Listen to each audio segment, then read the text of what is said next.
ravi de vous retrouver pour une nouvelle édition sur Monaco Info. Voici les titres qui seront développés dans ce journal.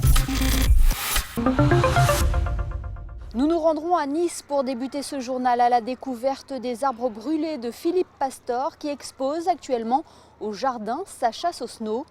Les organisations sportives monégasques unissent leurs efforts pour promouvoir la paix par le sport, une initiative de Peace and Sport. Vous en saurez plus dans ce journal. Et puis plus que jamais, la jeunesse se mobilise pour la protection de notre planète. Notre Focus Info du jour vous emmènera à bord d'un catamaran électrique pour une opération nettoyage en mer à découvrir dans cette édition. Artiste engagé pour l'environnement, Philippe Pastor expose actuellement les arbres brûlés à Nice et plus précisément au jardin Sacha Sosno. Des sculptures qui sont devenues au fil du temps des symboles de la lutte contre la déforestation. Dominique Poulain vous en dit plus. C'est sans doute l'une des œuvres majeures de Philippe Pastor. Bouleversé par les incendies qui ont dévasté le massif des Morts au cours de l'été 2003, l'artiste monégasque réalise les sculptures des arbres brûlés. Des troncs d'arbres calcinés de la forêt de la Garde-Freinet qu'il récupère et qu'il fait renaître de leurs cendres. Ça m'a fait un choc comme ça. Au début, j'ai voulu écrire des phrases et puis je me suis dit non, des couleurs, ça sera mieux. J'ai commencé à faire des couleurs, mais des couleurs à la gouache, des couleurs à l'huile, des couleurs... des couleurs qui puissent rester sur le bois. Je les ai traitées de façon à ce qu'elles soient colorées. Et un peu plus tard, j'ai mis des plaques comme celles que vous pouvez voir là derrière nous, qui sont des morceaux de carrosserie de voiture. C'est-à-dire que c'est de la récupération. Les arbres sont de la récupération, les plaques, c'est de la récupération. On a donné une autre vie à ces arbres, voilà, tout simplement. Ces arbres brûlés sont mis à l'honneur cet automne au cœur du jardin Sosno à Nice. La sculpture se compose de 15 troncs parés de plaques émaillées. Chaque tronc a une hauteur de 7 à 8 mètres. L'œuvre, érigée comme des sentinelles, invite le public à regarder la nature autrement et à porter un regard bienveillant à notre environnement. La raison pour laquelle je les ai faits, c'était pour faire comprendre à l'opinion publique que les incendies, ça existe. Alors mon idée de départ, c'était de les mettre près des sorties d'autoroute, dans le coin de Sainte-Maxime, le coin de Grimaud, de Saint-Tropez, pour que tous ces gens qui viennent en vacances ne jettent plus les cigarettes par les fenêtres, ne fassent plus des barbecues n'importe où. Et ça a démarré comme ça. Si Philippe Pastor a voulu crier sa colère et sa révolte face au massacre d'un site naturel, il veut aussi faire passer auprès du grand public un message d'espoir et d'action. Aujourd'hui, malheureusement, on a beaucoup de gens qui parlent, mais il n'y a pas grand-chose qui se fait. Il ne faut pas qu'on se prenne 2 degrés en plus. Si on prend 2 degrés en plus, je pense que la vie va devenir infernale pour tous. Un cri entendu et reconnu par le Programme des Nations Unies pour l'environnement. L'organisation expose de manière permanente une quarantaine de ces arbres brûlés à son agence de Nairobi au Kenya. Nous suivons régulièrement pour vous la présentation des appareils médicaux achetés par le CHPG grâce au don du GEMLUC. Il contribue ainsi à lutter contre plusieurs types de cancers. Je vous propose d'écouter le professeur Dumas. Il nous explique ce que la dernière acquisition va permettre d'apporter aux patients. Le pancréas est un organe profond dont la chirurgie est lourde, parfois inadaptée à des sujets âgés, fatigués et toujours un peu à risque, même dans les meilleures mains. Le matériel que le GEMLUC nous a permis d'acquérir permet donc de traiter certaines tumeurs du pancréas sur un mode mini-invasif à l'aide d'un écho-endoscope qui permet d'utiliser ces aiguilles de radiofréquence pour détruire des tumeurs du pancréas pendant un examen où le patient a une sédation comparable à celle qu'on a pour une coloscopie. C'est des techniques qui sont réservées à certains patients et qui nécessitent un matériel et une expertise particulière. Comme vous avez pu voir, les tumeurs donc, sont traitées par le biais d'un endoscope qui pénètre à l'intérieur du patient et qui permet de visualiser le pancréas. L'organisation Peace and Sport multiplie régulièrement les actions à l'international pour promouvoir les valeurs du sport comme vecteur de paix. Pour augmenter son réseau à Monaco, elle vient de réunir autour d'elle les clubs et les associations sportives en principauté. Plus d'explications dans ce reportage de Patricia Navarro sur des images de Serge Prémont. Plus d'une vingtaine de représentants de clubs, fédérations et associations sportives de Monaco ont répondu à l'appel de Peace and Sport. Sensibles au message et à l'action de l'organisation créée par Joël Bouzou, toutes et tous ont réitéré leur volonté de faire activement partie du réseau de Peace and Sport pour prendre part aux opérations qu'elle met en place et contribuer à leur financement. Bien sûr, alors on travaille déjà avec des organisations monégasques, mais quand on prône une certaine vision et puis une mission à travers le monde, à travers cette organisation ancrée en principauté sur la neutralité de Monaco, c'est bien de faire des choses à la maison aussi, donc au moins d'informer tous les acteurs du sport à Monaco de ce qu'on fait et puis essayer d'entraîner une dynamique dans laquelle ils s'impliquent, à Monaco en particulier, mais parfois aussi à l'étranger. Donc c'est le but de cette réunion aujourd'hui. Et puis il y en a d'autres qui font sans le savoir aussi. À Monaco, on a énormément de cultures différentes, on a énormément de nationalités différentes, de sensibilités différentes. Donc le sport est un ciment aussi qui permet de maintenir toutes ces communautés ensemble. C'est bien de le savoir et puis de le faire encore mieux et puis de l'exporter. Et pour appuyer le message du président fondateur de Peace and Sport, des champions de la paix sont venus échanger avec les associations sportives de Monaco. Ces champions sont les ambassadeurs de l'organisation. J'incarne les valeurs du sport et je pense que c'est important de les promouvoir et de les partager auprès de la jeunesse et de fédérer au plus grand nombre au cœur du mouvement de la paix par le sport.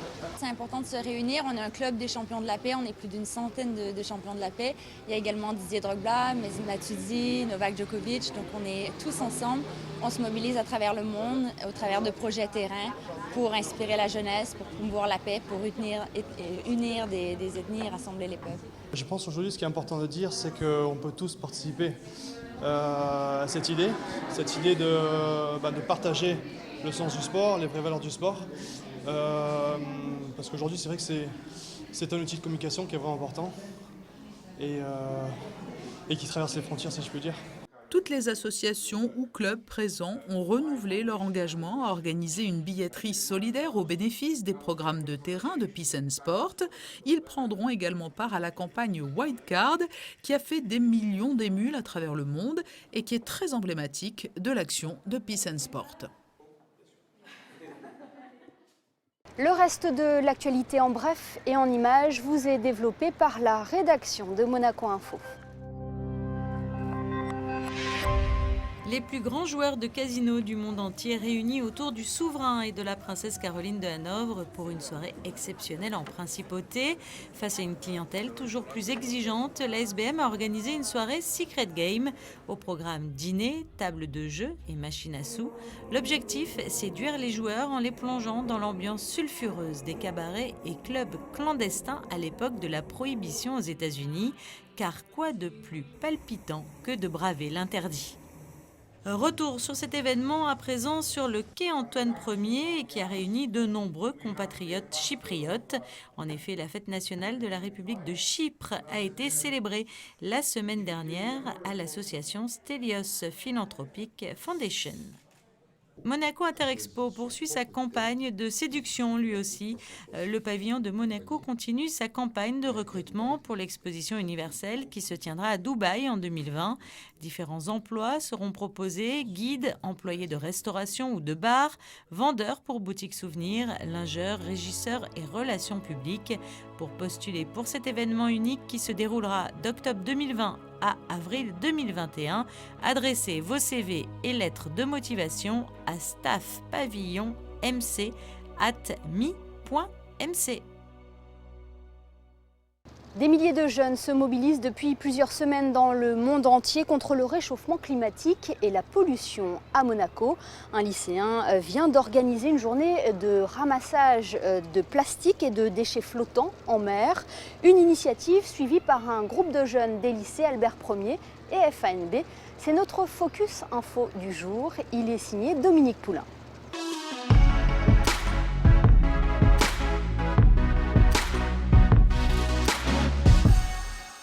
Salut les gars, ça va? Salut Max, ça va? Merci d'avoir répondu présent, ça me fait hyper plaisir. Yes. C'est un projet qui me tient à cœur, ça va? Top. Là, comme prévu, on va aller ramasser les déchets. À mon avis, on va passer une bonne journée. En plus, ça va être top pour l'environnement. Du coup, on y va. Hein. Allez, sur ce beau bateau, zéro émission. Ils n'ont pas 20 ans et ils s'attaquent à un problème majeur, la pollution au plastique et autres déchets flottants en mer.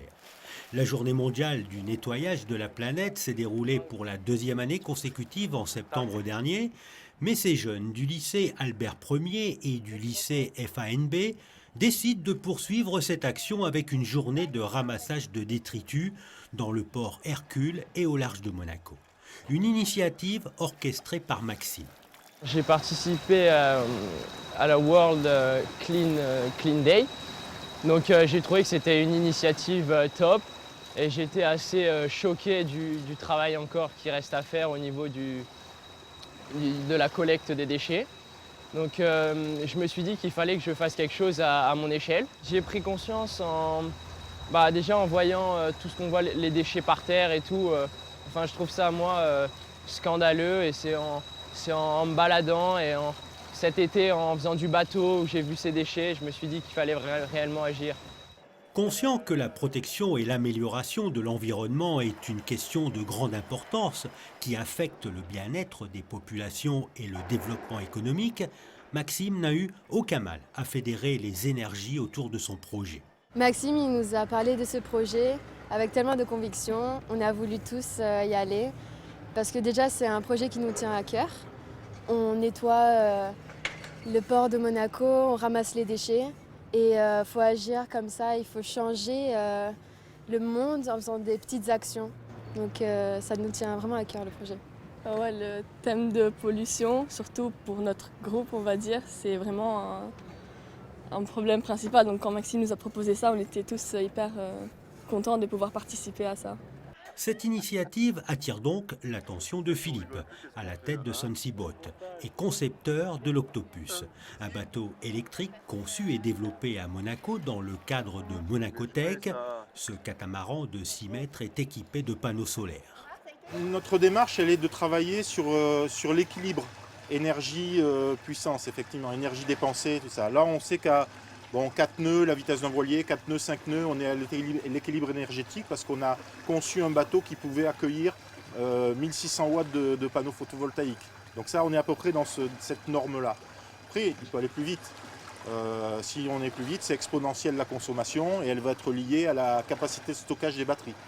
Donc, mais généralement, ce qu'on constate, c'est que les gens prennent leur bateau, ils vont aller à 15 minutes, 20 minutes, mouiller, passer la journée. Nous, le bateau se recharge et on repart avec 100% d'énergie, quoi. Donc c'est un bateau qui peut aller, on va dire, dans cette configuration-là, il peut aller sur la nouvelle série, pour aller de 0 en vitesse économique à 5 nœuds jusqu'à 15 nœuds quand même. Donc c'est très appréciable et on peut bénéficier de tous les usages communs de la plaisance. Ces jeunes entendent mobiliser l'opinion locale ainsi que toutes les générations pour limiter l'utilisation des plastiques et surtout le rejet de ces polluants en mer. Il faut sensibiliser les gens au nombre de plastiques qu'il y a dans la mer Méditerranée. Et donc moi et des amis à Maxime, nous sommes venus à l'aide de Maxime pour ramasser tous ces déchets et toutes ces petites actions vont donner recours à de plus grandes actions dans le futur. La situation de la Méditerranée est préoccupante. En 2018, elle a battu des records de pollution. Elle est même devenue la mer la plus polluée au monde, selon un rapport de WWF Italie. Philippe, un peu par là, à mon avis, c'est bien. À droite, là ? Ouais, par là. Un peu à droite, là. Tourne. Là, c'est bon, tu l'as. Nickel. on est reparti. Les déchets ramassés par ces lycéens sont à plus de 90% plastiques. Ces toxines empoisonnent la vie marine et nos ressources en eau. Aujourd'hui, la prise de conscience de la jeunesse sur le climat et l'environnement est de plus en plus forte. Ça devient un problème de plus en plus important et c'est surtout notre avenir. Donc si on veut agir, il faut agir maintenant et c'est aussi l'avenir de nos enfants. Donc c'est maintenant qu'il faut agir, on ne peut pas attendre et je pense que de plus en plus de gens s'en rendent compte et c'est important. Une mobilisation inspirée par la militante activiste de 16 ans, la Suédoise Greta Thunberg, qui n'hésite pas à montrer sa colère et son indignation face à l'inaction des politiques. Ce qu'elle fait, c'est très bien, mais ça ne devrait pas être que certaines individus comme elle, mais plutôt tout le monde. Et on devrait chacun faire un petit geste et on n'aurait pas à faire ça. Il y a eu, il n'y a pas longtemps, le discours de Greta Thunberg à l'ONU. Et ça a marqué beaucoup d'esprits. Et donc on a fait aussi cette petite action pour préserver la planète. C'est vraiment un symbole aujourd'hui parce qu'elle a 16 ans, elle a parlé aux Nations Unies et je pense qu'elle représente vraiment la jeunesse d'aujourd'hui qui se bat pour notre climat. On voit vraiment à travers elle que c'est la jeunesse aujourd'hui qui prend les décisions plus que les adultes. L'action lancée par Maxime témoigne des préoccupations d'une jeunesse qui se montre au sujet du climat et de la pollution déterminée. Ces lycéens savent qu'ils ont un grand rôle à jouer sur ce sujet. Voilà pour l'essentiel de l'actualité en principauté. Découvrons ensemble à présent les prévisions météo pour les prochains jours. Les prochains jours seront assez voilés. Si mercredi et dimanche, les nuages seront prédominants et que jeudi et samedi, ils se feront plus discrets, l'unique journée ensoleillée de la semaine est vendredi, au programme de belles éclaircies, des températures douces. Comptez 20 degrés au meilleur moment de la journée, tout comme dimanche.